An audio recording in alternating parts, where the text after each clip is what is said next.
कहानी एक छोटे से गांव के सुंदर दृश्य के साथ शुरू होती है। गांव में एक पुराना मंदिर है जहां एक बाबा रहते हैं, जिन्हें लोग लालची बाबा के नाम से जानते हैं।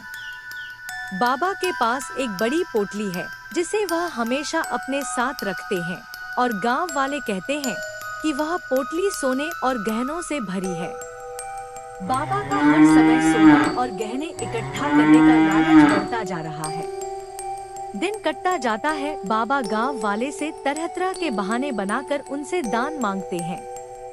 वह लोगों को डराते हैं कि अगर उन्होंने दान नहीं दिया तो उनके साथ बुरा होगा। लालची बाबा गांव के भोले भाले लोगों को तरह तरह की कहानियां सुनाकर उनसे चढ़ावा लेते हैं और अपनी पोटली को और भारी करते जाते हैं। एक दिन गांव में एक गरीब किसान सोहन बाबा के पास आता है। सोहन बाबा को बोलता है, बाबा, मेरी सारी फसल इस बार खराब हो गई है। सोहन ने अपनी फसल बर्बाद होने की सारी जानकारी बाबा को बताता है। बाबा से आशीर्वाद मांगता है ताकि उसकी अगली फसल अच्छी हो। लालची बाबा सोहन से कहता है, ओह सोहन, यह कोई नई बात नहीं है। तुम मंदिर में सोने की अंगूठी चढ़ा दो, तुम्हारा काम हो जाएगा, हम भगवान से कह देंगे। सोहन के पास सोने की कुछ सामान नहीं रहता है, लेकिन फिर भी वह बाबा के डर से अपनी माँ की पुरानी अंगूठी बाबा को दे देता है। बाबा खुश होकर अंगूठी अपनी पोटली में डाल लेते हैं। लेकिन अगले ही दिन बाबा के साथ एक अजीब घटना घटती है। बाबा के पास जितनी भी दौलत थी वह सब धीरे धीरे गायब होने लगती है। बाबा घबराए हुए हैं और समझ नहीं पा रहे हैं कि आखिर उनके साथ क्या हो रहा है। रात को बाबा सोते समय एक सपना देखते हैं जिसमें एक दिव्य शक्ति उन्हें चेतावनी देती है। शक्ति कहती है, तुमने अपने लालच में गांव के भोले भाले लोगों का फायदा उठाया है।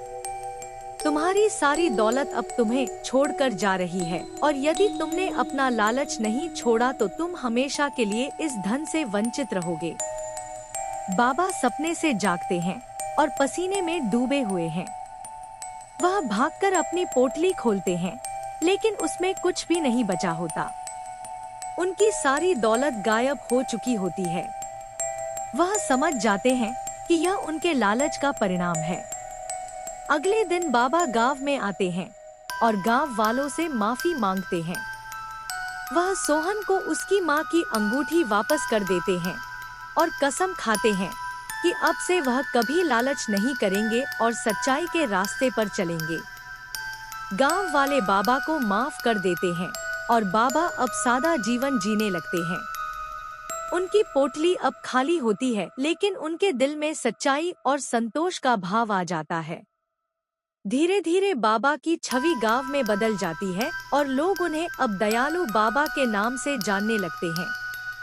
कहानी के अंत में बाबा गांव वालों के साथ मिलकर खुशहाल जीवन जीते हैं और लालच के बिना जीवन का असली आनंद लेते हैं और सभी को सच्ची आशीर्वाद देते हैं।